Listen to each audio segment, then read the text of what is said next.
George W. Bush. What did they do? They reduced marginal tax rates and increased revenues for the federal government. We can close that gap, but we'll have to close that gap, my friends, by cutting spending and cutting taxes. Now, somebody up there is going to say, wait a minute, somebody is going to say, Michael, all you politicians talk about cutting spending, but when you get elected, y'all don't do it. Let me tell you something. When I became a member of the Railroad Commission of Texas 10 years ago, we had more than 900 employees.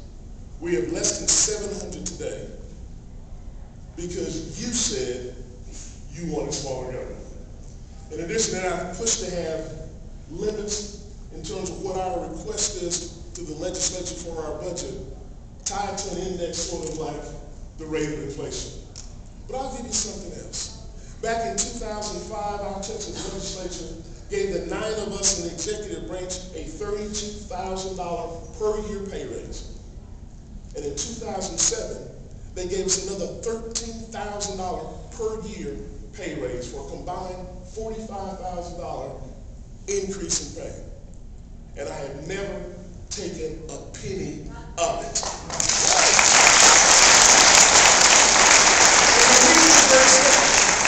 The reason is very simple. It is hard for me to make the case about controlling spending if I'm sticking my finger in the pot. But it's probably another reason. Those of you from Texas, hopefully you know that I am married for the last 24 years to an absolutely gorgeous woman who's enormously talented. And even if I took the pay raise, I would not be the breadwinner in our family. But beyond that, beyond obviously controlling spending and ending this movement towards bailouts and making sure that America knows the lessons of how we cut taxes, we've got to go about the business, quite frankly, of also inspiring the next generation of scientists and technologists and engineers and mathematicians. You know, my mother got a bachelor's degree in math. My father got a bachelor's degree in math. Dad became a master's math teacher. I'm married to a mechanical engineer, and my uncle was an architect. That's why I became a lawyer. But the reality is, those technologies are going to spur the future of innovation in the country and in the world. My friends, there are a number of things that we can visit about as well. You know, I live on that southern border, and Texans are proud folks. We know that part of what makes Texas as beautiful and exciting and as vibrant as what she is because of the influence of a wide variety of folks. We want people to come to Texas. That's why we don't have an income tax. We want people to come to Texas. That's why we want people to come to Texas. That's why we regulate with a little R, not a big R. Regulate where we have to, not simply because we want to. And even though so many of us are lawyers, we regulate plain English. We want you to come to Texas. But there's a way to come to Texas. And we want you to come in a way that's consistent with the rule of law. We want you to come not by jumping in line of other folks. And we also say, coming to Texas has got to be about more than simply coming to get a job. Coming to Texas is about coming to be a Texan. And that, first of all, means coming and learning English. And it also means, quite frankly, you come to America to be an American. You don't walk down American streets carrying somebody else's flag. My friends, we can control the border. We can control that border. We can control the border with a combination of a physical fence, a virtual fence, and new boots on the ground. Folks who come in with work visas should have a tamper-proof identification card so we know where you are, so that you wouldn't be one of those 19 folks flying planes in some of our buildings.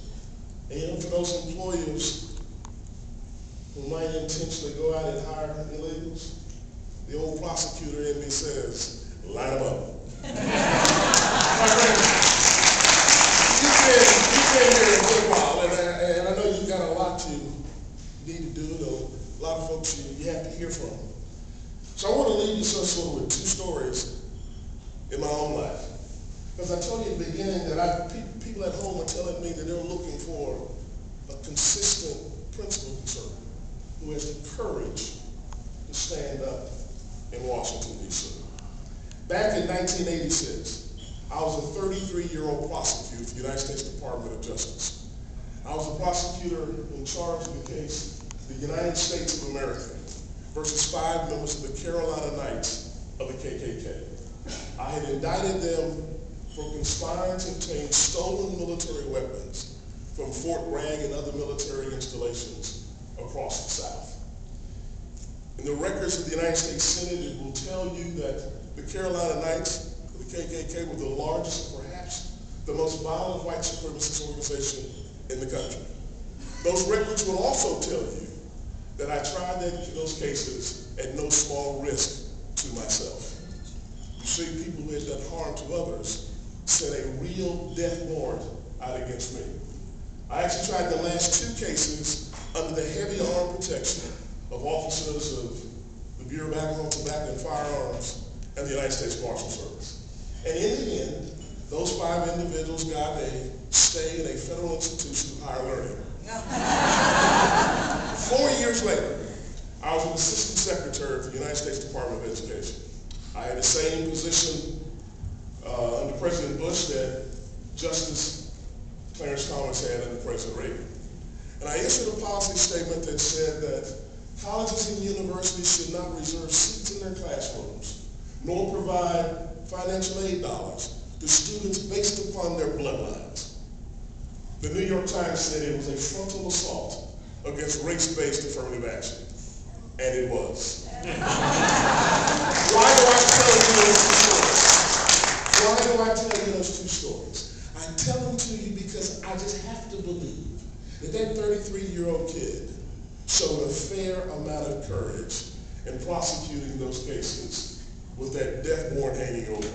And I have to believe that that 37-year-old kid showed a fidelity to the principles of individual liberty and individual rights that each and every one of us believe in. And as we are sitting at this time and in this place, where there is the challenge between those on one side who are looking at a collectivist group identity politics, and those of us on another side who recognize the value and the real hope and promise that comes from individual freedom and liberty and freedom, I have to believe that what was running in the veins of that 33-year-old kid and that 37-year-old kid stands with this man that's 56, even though he's lost a little hair and got a little poncho. I have to believe it's still in him. And so, my friends, as you go back home, as you write, as you tweet, as you talk, I ask you to remember this guy who was looking to continue his service to the people of Texas. And I ask you to help by sort of spreading the word, raising the dollar, because we can change America and keep it being America that we grew up in. May the peace of the Lord be with you. May God bless you.